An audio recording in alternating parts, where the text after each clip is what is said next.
Respiración celular, la célula y la energía.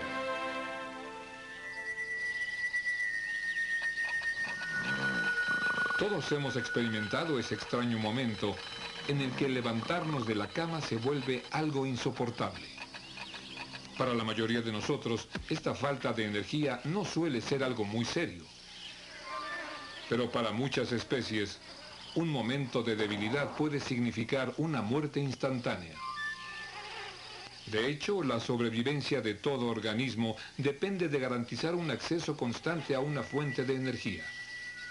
Energía que puede ser obtenida en una de dos maneras.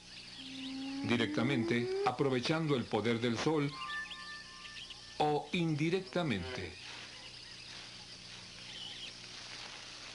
No importa lo que comamos, ya sea un bistec con papas o caramelos. El cuerpo extrae energía de cualquier alimento que entra al estómago. Nuestro aparato digestivo fragmenta la comida en micromoléculas, proteínas, grasas y carbohidratos. Aunque la energía se obtiene de cualquiera de estos tres grupos, los carbohidratos son los que contienen mayor cantidad. Los carbohidratos suelen ser moléculas de cadena larga que se forman con la unión de moléculas del azúcar o glucosa, simbolizada de esta forma. Por medio de la respiración celular, las enzimas dentro de las células rompen los enlaces químicos de la glucosa, liberando la energía acumulada. Para la mayoría de nosotros, respirar significa intercambiar oxígeno por monóxido de carbono en los pulmones. Pero la respiración celular que ocurre en las células individuales es mucho más que un intercambio de gases. Para nuestros propósitos, basta mencionar que la célula consta de membrana, núcleo, citoplasma y mitocondria. Cada célula contiene varias mitocondrias. Juntas, proporcionan a la célula la energía que necesita para desempeñar sus diversas funciones. Sin embargo, para evitar confusiones, solo mostraremos una mitocondria por dentro. La mitocondria tiene otras dos membranas y su propio material genético único. La membrana interna se acomoda en una serie de pliegues llamados cristae. Estos crean una superficie mayor para que puedan ocurrir reacciones químicas. Más allá de la membrana interna se encuentra la propia matriz de la mitocondria, que al igual que el citoplasma celular es un fluido. De hecho, la mitocondria, tan crucial para dar energía a la célula, está organizada como una simple célula. Esta observación ha hecho pensar en la posibilidad de que las mitocondrias sean descendientes de simples bacterias fotosintéticas. Se maneja la teoría de que hace 1500 millones de años, estas bacterias fueron absorbidas por células primitivas y sobrevivieron a los mecanismos de autodefensa de las células. Se dividieron por sí mismas. Y con el tiempo adaptaron su aparato fotosintético hasta evolucionar en la mecánica de la respiración celular.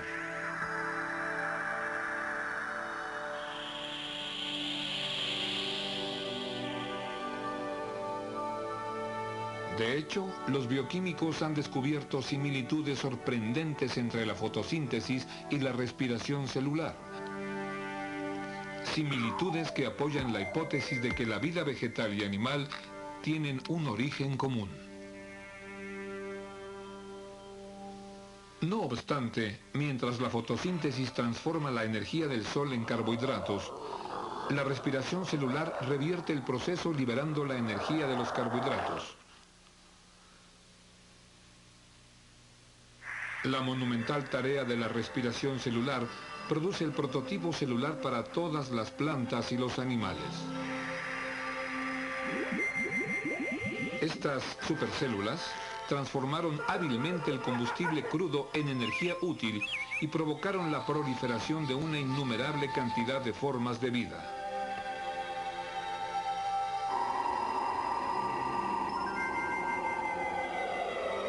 Hoy día, tomamos la glucosa que se obtiene del intestino. así como el oxígeno de los pulmones, y lo transportamos por el sistema circulatorio hasta las células. Una vez dentro de la célula, la glucosa y el oxígeno reaccionan para liberar energía, dióxido de carbono y agua. La glucosa contiene muchísima energía, cerca de 160 kilojoules por mol. Sin embargo, dos moléculas que intenten juntarse pueden requerir hasta 1.2 kilojoules por mol de reactante. Por ello, la glucosa como fuente directa de energía sería un caso extremo de sobrecarga. Pero el avance de la corriente dentro de la célula estimula la energía de la glucosa, transfiriendo porciones de ella hacia las moléculas que transportan energía, como el adenosín trifosfato o ATP. Así que cuando dos moléculas necesitan energía para reaccionar, el ATP proporciona la cantidad adecuada de energía, cerca del 1% de la energía de una molécula de glucosa, o aproximadamente 1.8 kilojoules por mol. Si observamos de cerca una molécula de ATP, comenzaremos a entender por qué juega un papel tan importante en las reacciones celulares. El adenosín trifosfato consta de un elemento de nitrógeno, adenina, un azúcar, la ribosa y 3 grupos de fosfatos. Aunque podría pensarse que es el azúcar la que proporciona energía al ATP, de hecho es la cadena de fosfato la que lo hace. Los biólogos acostumbran representar la energía de la cadena de esta manera, como un simple enlace altamente energético. Pero de hecho son las 4 cargas negativas ubicadas en el grupo de fosfatos las que explican la naturaleza volátil del ATP. Estos grupos se repelen fuertemente, pero al no ser capaces de romper a los enlaces que los unen, crean una molécula altamente energética. Para nuestros propósitos, representaremos el ATP de esta manera. Los cilindros representan los 3 grupos de fosfatos. Cuando un ATP y una molécula se juntan y reaccionan, la molécula se queda con un grupo de fosfatos, dejando atrás una adenosina difosfato o un ADP. Con la transferencia de un fosfato, el ATP ha repartido sus cargas negativas y ha transferido energía a la molécula. Con el fosfato que consiguió, la molécula ha sido fosforilada. Con ayuda de una enzima, la molécula que ha sido activada puede experimentar otros cambios, soltando el fosfato y la enzima. Al crear una molécula intermedia fosforilada, el ATP ofrece ese enlace vital en la síntesis de un producto.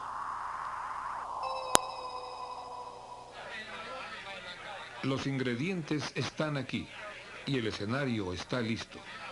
En los siguientes programas revisaremos las 3 fases principales de la respiración celular: glucólisis, el ciclo de Krebs y la fosforilación oxidativa.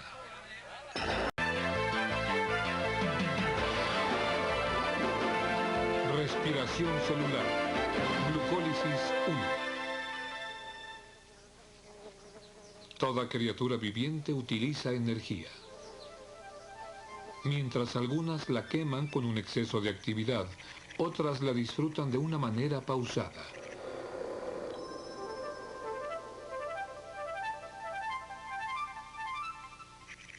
Pero toda forma de vida necesita energía para conseguir energía. Esta premisa se extiende desde el comportamiento de todas las comunidades hasta la actividad de una simple célula.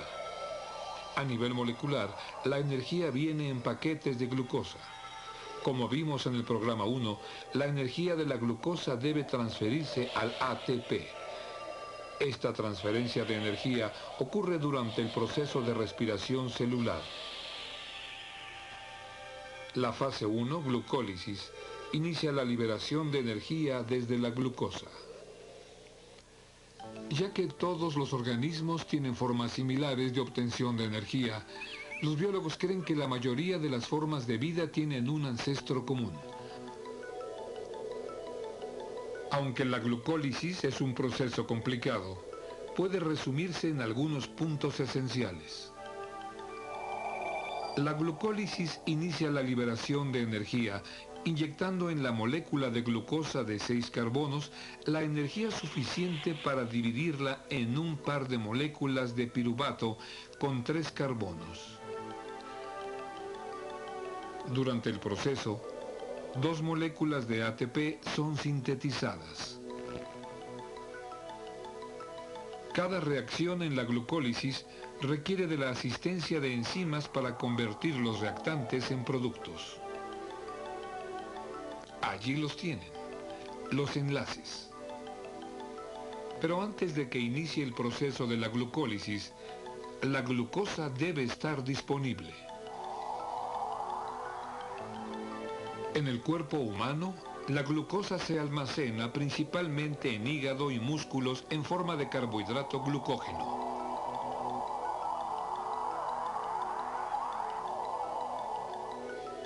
El glucógeno actúa como almacén de la glucosa en el cuerpo.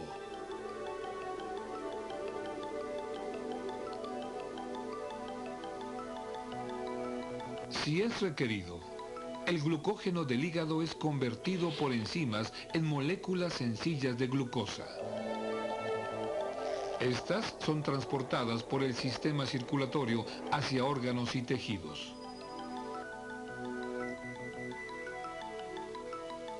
Al llegar a la membrana de la célula, la glucosa cruza a través del túnel de una proteína y entra al citoplasma de la célula donde se llevará a cabo la glucólisis.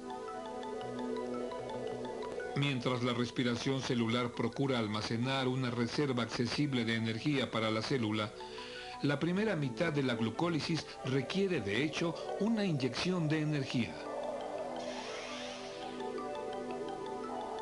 Esta energía es proporcionada por el ATP que rompe los enlaces de la glucosa. Pero como veremos, la secuencia de reacciones en la glucólisis producirá una suma considerable de moléculas de ATP. Vayamos a los detalles. En la primera reacción, llamada fosforilación, un grupo de fosfatos de un ATP es transferido a la glucosa y produce glucosa, fosfato y ADP.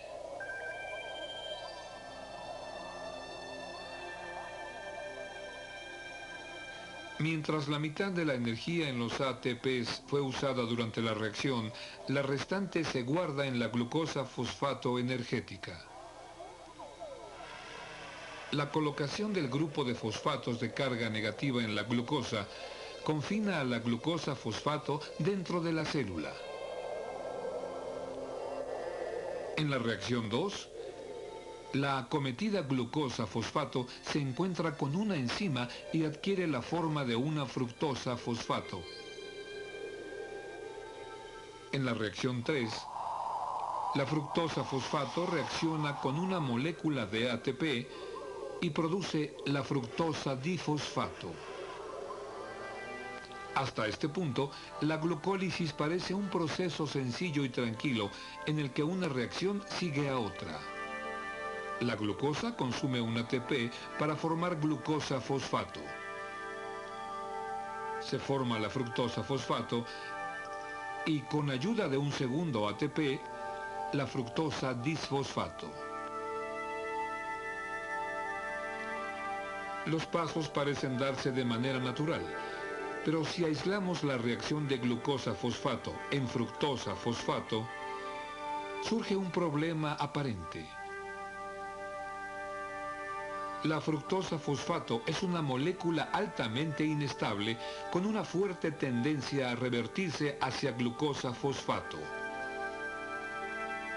Si esta reversión se realiza, la glucólisis se detendrá.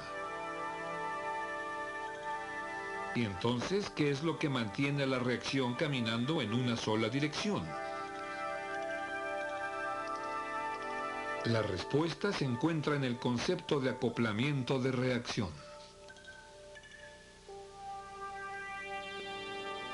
Siempre que se forma una fructosa fosfato, un ATP reacciona de inmediato para formar la fructosa difosfato. En esta configuración, la estable fructosa difosfato no se revierte hacia fosfato glucosa. Ahora, como vagones de carga acoplados, cada vez que se usa una fructosa fosfato, lo reemplaza una glucosa fosfato. Y cada vez que se usa un glucosa fosfato, es llevada a la célula una molécula de glucosa.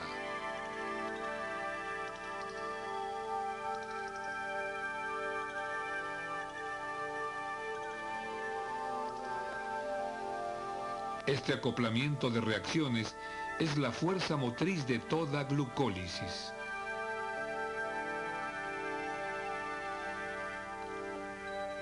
Vamos a elegir la glucólisis en la reacción 4.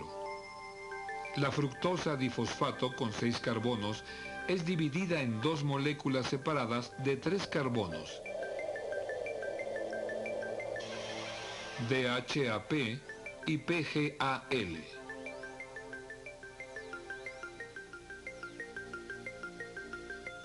En la reacción 5, el DHAP es convertido en una segunda molécula PGAL. Las 2 moléculas compañeras de PGAL seguirán juntas su camino. Y ya está la primera mitad de la glucólisis. Revisemos el proceso. Glucosa. Glucosa fosfato.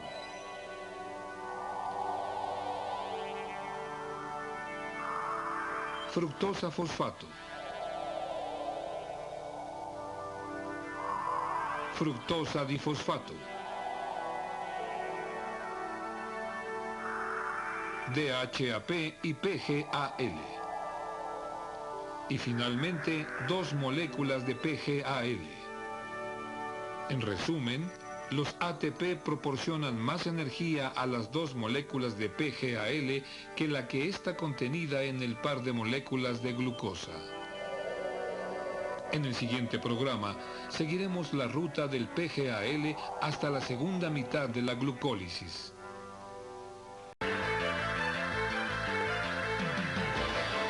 Respiración celular. Glucólisis 2.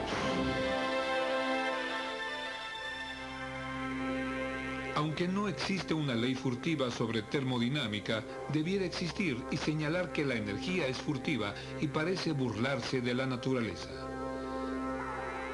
En la respiración celular, el reto es descubrir dónde está escondida la energía útil. En las primeras 5 reacciones de la glucólisis, seguimos la ruta de energía desde la glucosa, paso a paso, hasta que se convierte en un par de moléculas con 3 carbonos, los PGAL. Para la segunda mitad de la glucólisis, debemos tener en mente que, aunque todo ocurre por duplicado, vamos a rastrear solo a un PGAL.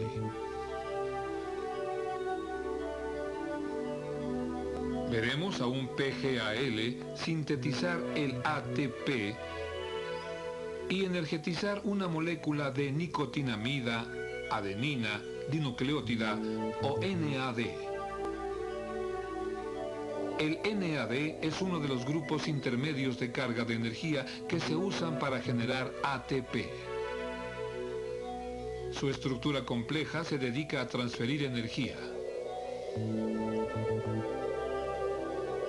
Dentro de este anillo de carbono, la carga positiva representa un área de deficiencia de electrones y atrae NAD para que proporcione un par de electrones energéticos junto con un ion de hidrógeno. De esta forma, la molécula energética de NAD es llamada NADH.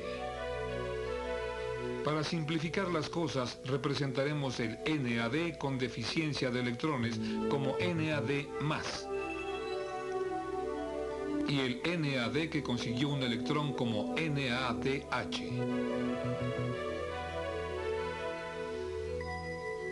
Volvamos ahora a la glucólisis. En la reacción 6, un NAD+ fija una molécula de PGAL y con ayuda de una enzima, el NAD+ escoge dos electrones de un ion de hidrógeno. El producto es un NADH rico en energía. Durante este intercambio, el PGAL sujeta un fosfato libre para formar un difosfato glicérico o DPGA.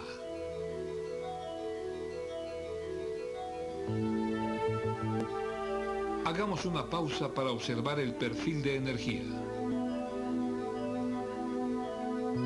Durante las primeras 5 reacciones, la energía era conducida por un camino. Ahora, en la reacción 6, una parte de la energía del PGAL es transformada fuera del camino en un NADH. Cargado con 2 electrones, digamos ambiciosos, el NADH es un excelente transporte de energía. Revisemos la química. El PGAL, tras liberar electrones, está oxidado. Y el NAD+, tras ganar 2 electrones, está reducido.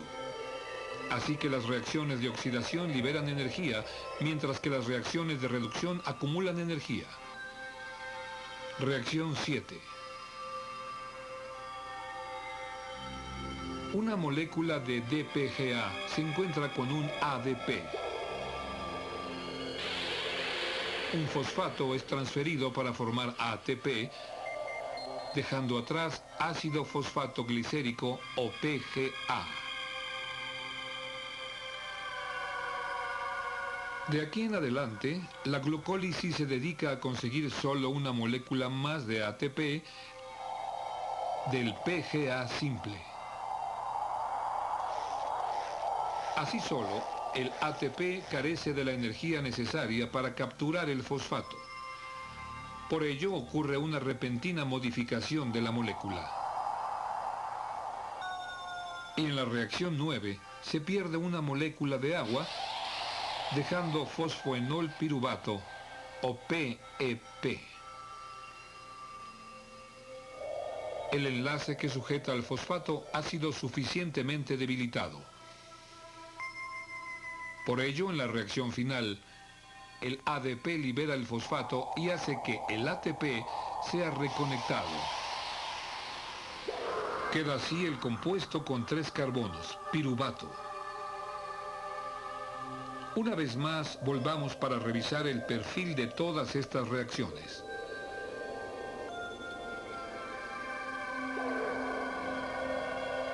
Dos moléculas de ATP inyectaron energía al sistema.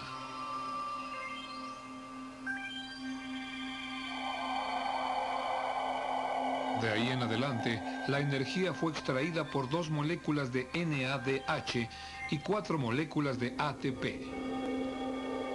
¿Y qué obtuvimos con ello? 2 ATP fueron consumidas, 4 fueron producidas. Nuestro total es de 2. De la energía contenida en la molécula original de glucosa, estos 2 ATP solo equivalen al 2.2%. La mayor parte de la energía está distribuida entre el NADH, el piruvato y el calor. Con ese 2.2% de carga, la glucólisis en sí misma no parece una máquina muy efectiva. Pero cuando se trata de organismos muy simples, se dedica por completo a hacer bien su trabajo. Estos organismos sobreviven. Es más, se desarrollan con un mínimo de esfuerzo. Veamos por qué. Volvamos a la reacción 6. el PGAL proporciona electrones a un NAD+. Pero el microorganismo tiene una reserva muy limitada de NAD+.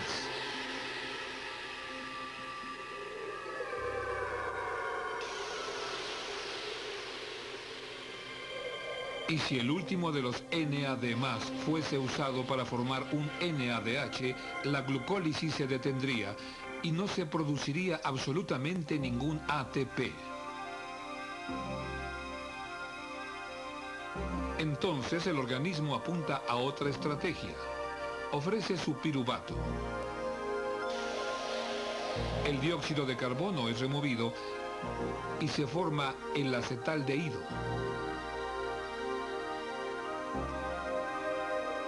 Después, un NADH convierte el acetaldehído en etanol o alcohol común. Esta reacción produce NAD+, que retroalimenta la reacción 6 y continúa sintetizando ATP. Los pasos extra de este proceso se llaman fermentación alcohólica. Las formas simples de vida, con la glucólisis y la fermentación alcohólica, satisfacen sus necesidades básicas. Sin embargo, las formas de vida desarrolladas tienen que exprimir mucho más energía del NADH y el piruvato para gozar de una buena vida. En nuestro siguiente programa examinaremos el mecanismo para extraer todavía más energía del piruvato.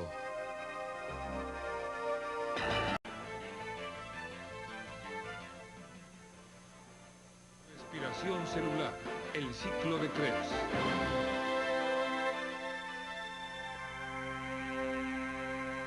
Hace cerca de 2.500 millones de años comenzó el proceso primitivo de la glucólisis. Más tarde, al acumularse el oxígeno en la atmósfera, la vida comenzó a poblar la Tierra. La sobrevivencia dependía de la habilidad para acumular reservas de energía, más de las que la glucólisis podía ofrecer. Al convertir una molécula de glucosa en piruvato, la glucólisis genera 2 moléculas de ATP. Sin embargo, este ATP solo representa el 2.2% de la energía disponible. Otra parte se encuentra en el piruvato y en el NADH. El resto es calor.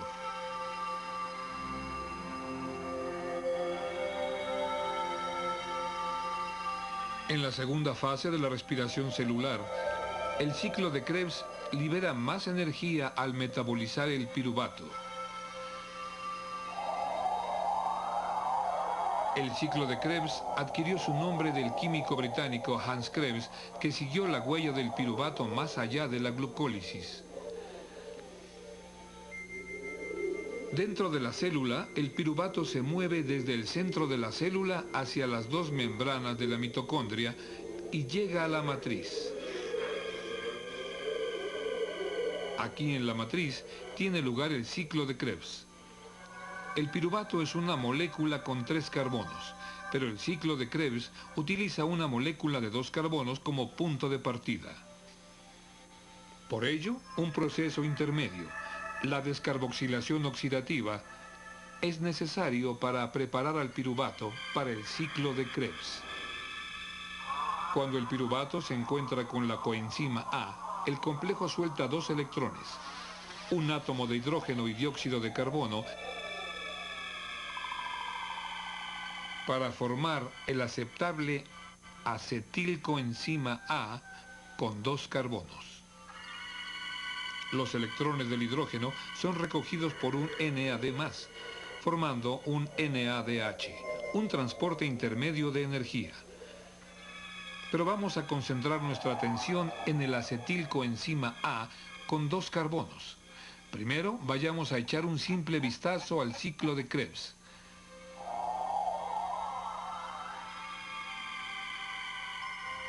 El acetilcoenzima A con 2 carbonos se une al compuesto residente de 4 carbonos y produce un compuesto de 6 carbonos. En las acciones sucesivas se sueltan 2 átomos de carbono. Pero lo que nos interesa son los agentes de la liberación de energía, ATP, y los transportes intermedios.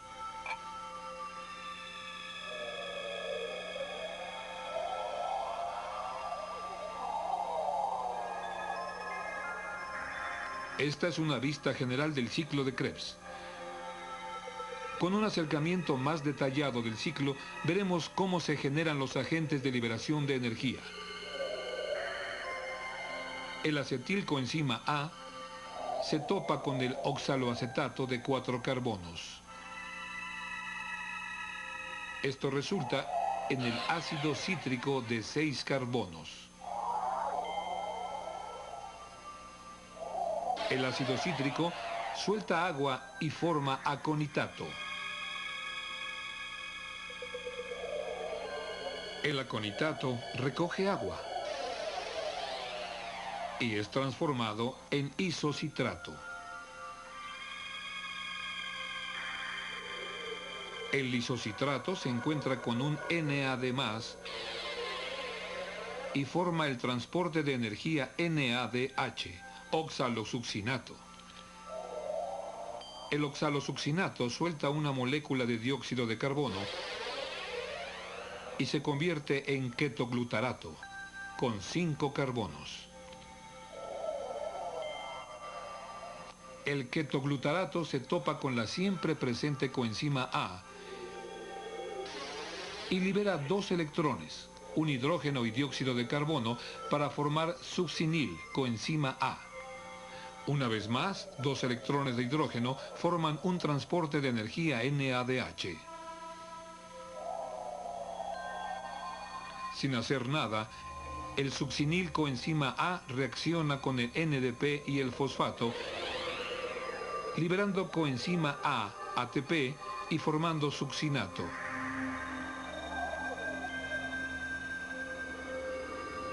El succinato se encuentra con una molécula de FAD y esta reacción produce un nuevo transporte de energía, FADH2, y fumarato. El fumarato, a su vez, reacciona con el agua. Y el producto es malato. En la reacción final, el malato se encuentra con un NAD+, y produce el último de los transportes de energía, oxaloacetato. El ciclo de Krebs comienza cuando un jugador principal, el acetilcoenzima A, reacciona con oxaloacetato. Por medio de una serie de reacciones de 10 pasos, el oxaloacetato es transformado en diferentes reactantes.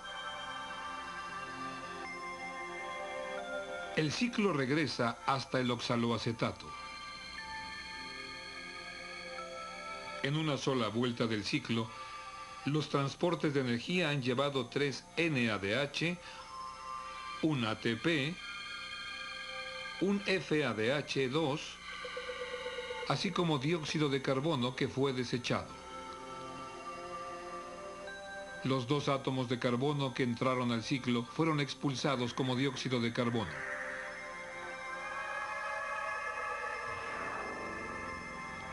El propósito del ciclo de Krebs es producir energía útil. Por tanto, la energía que entró como acetilcoenzima A fue transferida al ATP y a los transportes de energía intermedios.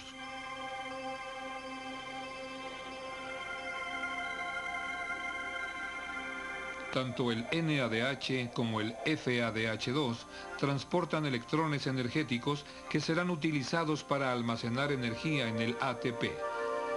Volvamos a la molécula original de glucosa y veamos en qué se ha convertido. La glucólisis generó 2 moléculas de piruvato, 2 ATP y 2 NADH.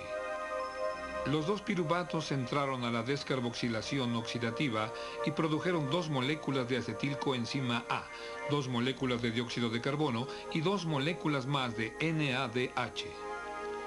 Ya que hay dos acetilcoenzima A involucrados en el ciclo, pensemos en el ciclo de Krebs duplicado. Vamos a sumar el producto final, 6 dióxidos de carbono, 10 NADH, 2 FADH2 y 4 moléculas de ATP. Ahora hagamos lo que solemos hacer con el desperdicio. Vamos a deshacernos del dióxido de carbono. Hasta este punto de la respiración celular, la glucosa ha producido 4 poderosos paquetes de ATP y 12 impacientes transportes de energía. En nuestro siguiente programa veremos cómo estos transportes de energía intermedios liberan la carga de ATP.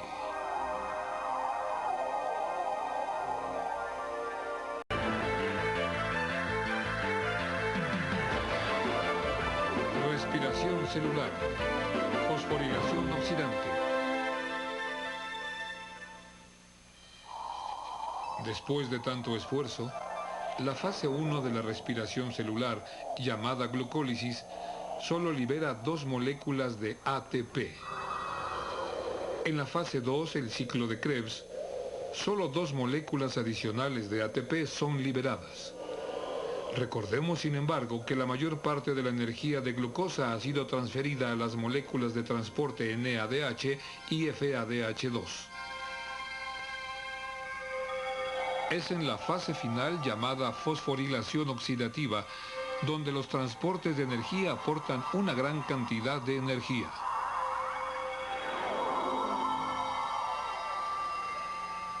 La fosforilación oxidante ocurre dentro de la mitocondria celular, en lo profundo del cristal de la membrana interna. Dentro de la membrana hay incontables estructuras conocidas como cadenas de transporte de electrones. Dentro de cada cadena, los transportes de energía son utilizados para sintetizar ATP.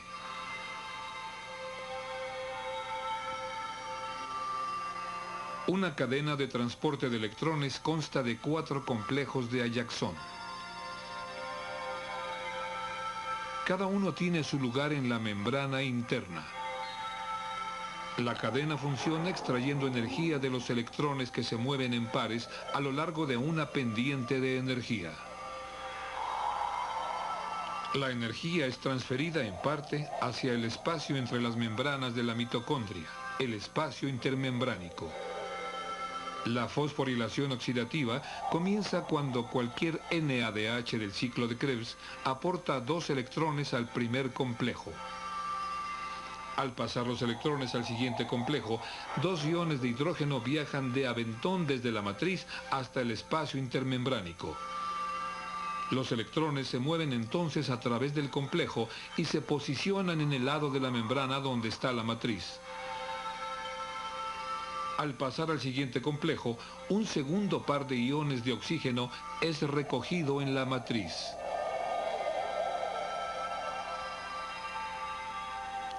Este complejo, llamado coenzima Q, llega a atravesar la membrana y suelta los iones de hidrógeno en el espacio intermembránico. Los electrones se mueven entonces hacia el complejo final y vuelven al lado de la membrana donde está la matriz. Al final de la cadena, 2 iones más de hidrógeno atraviesan la membrana hacia el espacio intermembránico. Finalmente, un átomo de oxígeno se desliza y recoge los 2 electrones de la cadena, así como 2 iones de hidrógeno de la matriz para producir agua. Para encapsular, cada molécula de NADH suelta 2 electrones que, al introducirse en la cadena, bombean 6 iones de hidrógeno desde la matriz.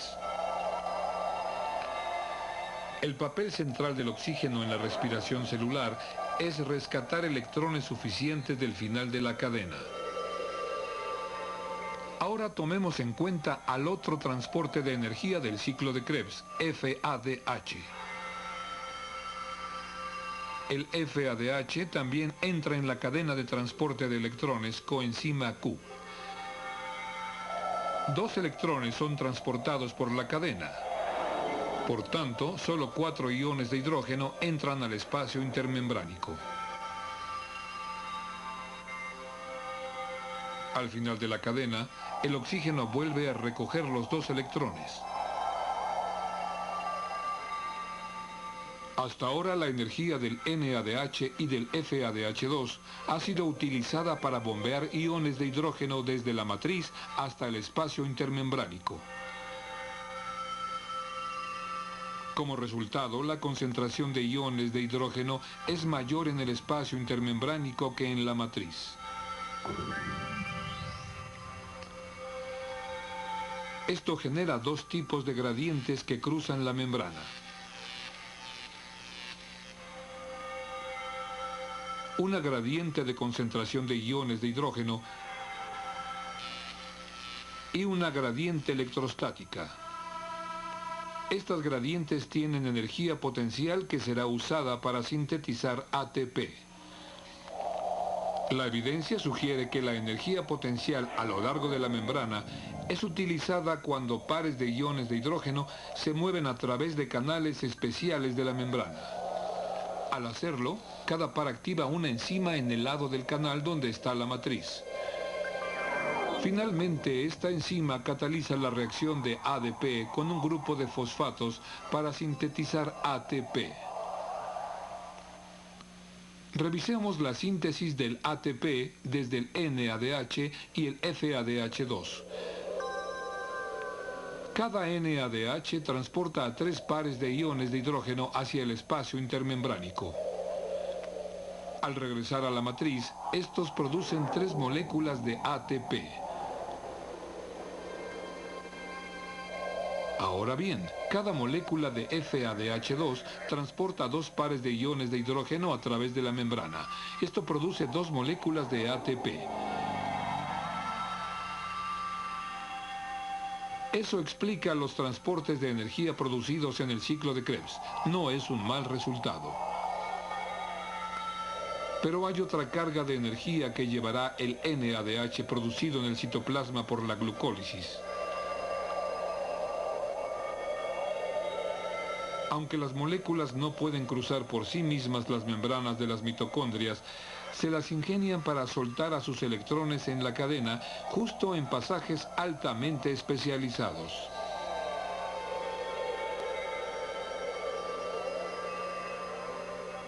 De ese modo, los electrones profundizan más la cadena hasta una coenzima Q y bombean 4 iones de hidrógeno a través de la membrana. Y así, cada NADH de la glucólisis provoca la formación de 2 moléculas adicionales de ATP.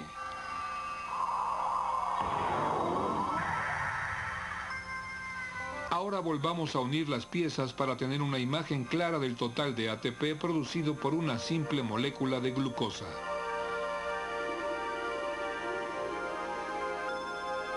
La glucólisis generó 2 moléculas de ATP y 2 de NADH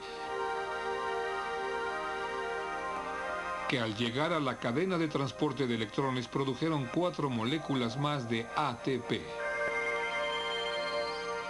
La descarboxilación oxidativa y el ciclo de Krebs produjeron 2 moléculas de ATP, 8 moléculas de NADH y 2 moléculas de FADH2. Las 8 moléculas de NADH se convirtieron en 24 ATP.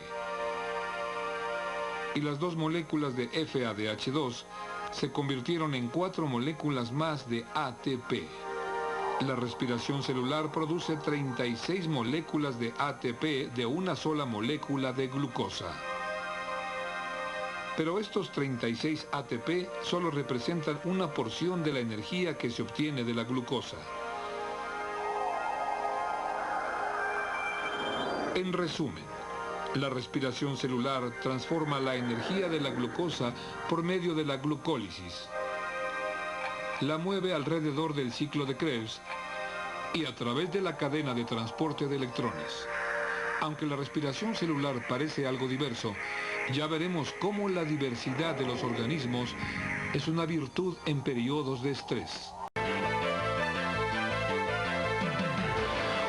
Respiración celular, metabolismo y nutrición. Cuando los biólogos se enfrentaron a la complejidad de la respiración celular, se sintieron obligados a tratarla de manera esquemática. Los esquemas son un camino para el entendimiento. Los modelos solo son un pálido reflejo del tráfico pesado en los caminos de la energía. Necesitamos hechos impactantes que nos recuerden el poder colectivo de las células. En un día cualquiera, una persona promedio hace funcionar 40 kilogramos de ATP. Al realizar actividades de fuerza, sus células queman energía y utilizan medio kilogramo de ATP por minuto. Desde la sacudida de un nervio hasta la locomoción del organismo entero, el ATP nos brinda toda la energía.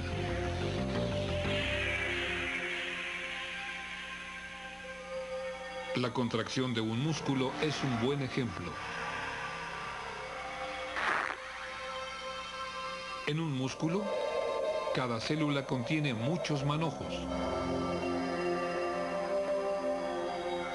Cada manojo consta de 2 clases de proteínas: actina y miosina, colocadas en formas alternas.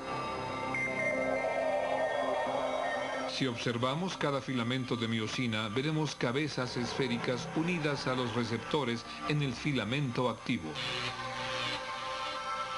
Cuando una célula muscular es estimulada, las moléculas de ATP se mueven hacia las cabezas esféricas y provocan que cada una suelte el filamento activo. Entonces, el ATP libera su energía, formando ADP y un grupo de fosfato.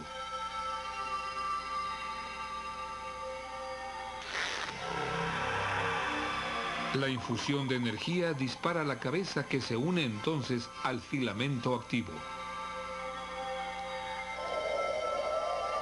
Tras el acto de unir los nudos del ADP y del grupo de fosfatos, la cabeza de inmediato regresa a su posición original, jalando al filamento activo con ella.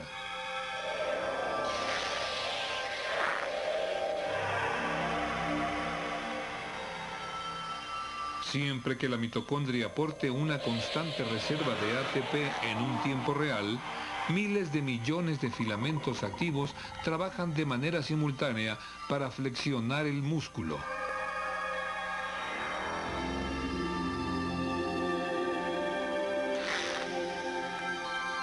Pero ¿qué pasa cuando nos movemos en exceso?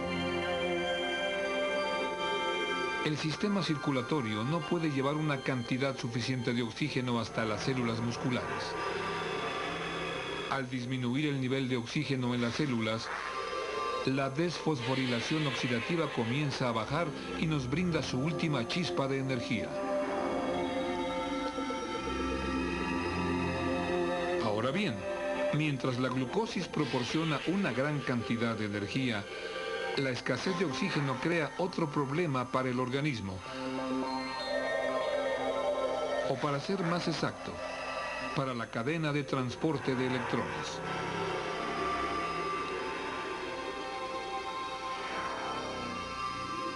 Recordemos que el papel principal del oxígeno es recoger electrones del final de la cadena.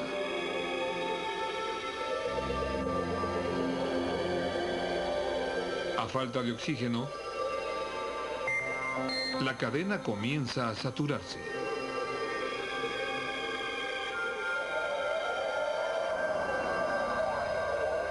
El NADH no es utilizado y el NA+ no puede ser reciclado. He aquí el problema. La glucólisis necesita un suministro constante de NAD+ para seguir produciendo ATP. Sin embargo, al sufrir falta de oxígeno, la respiración celular puede recurrir a otras estrategias. Normalmente, el piruvato se dirige hacia el círculo de Krebs.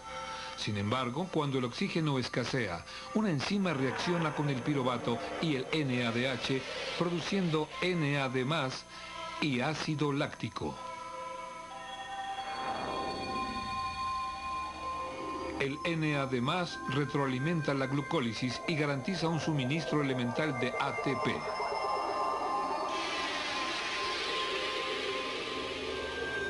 Es una solución elegante.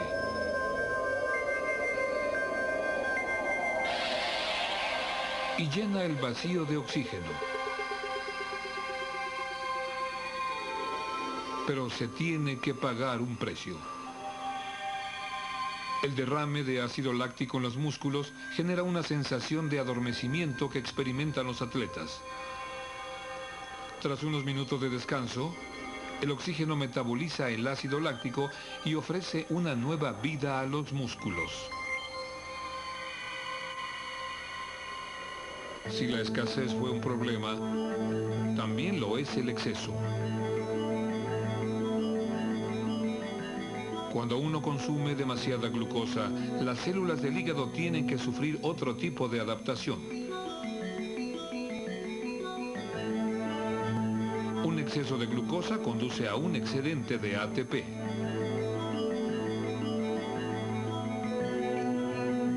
Este exceso de ATP dispara una enzima que enlaza a la acetilcoenzima A, creando ácidos grasos.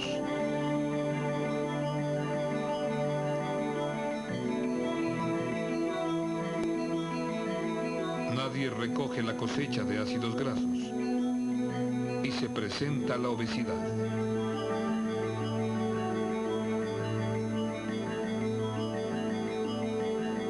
Muy pronto recapacitamos y tomamos la decisión de hacer una dieta. La dieta es una forma de metabolizar la grasa excedente en glicerol y ácidos grasos.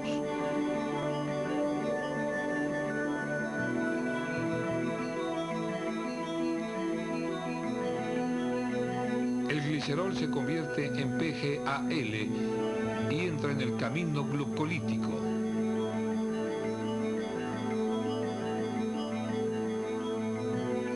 En cuanto a los ácidos grasos, estos son convertidos en acetilcoenzima A que se introducen al ciclo de Krebs.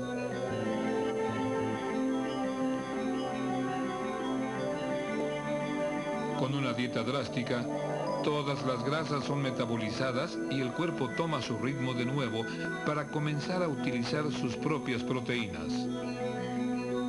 Al ser metabolizadas las proteínas, los productos resultantes entran a los caminos de la respiración celular.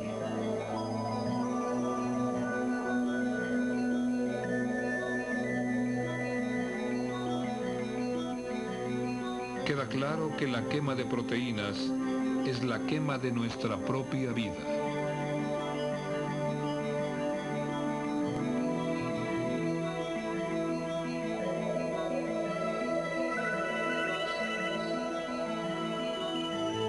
Sin embargo, dentro de extremos razonables, el cuerpo humano se mantiene flexible y robusto debido a sus inquisitivos caminos energéticos.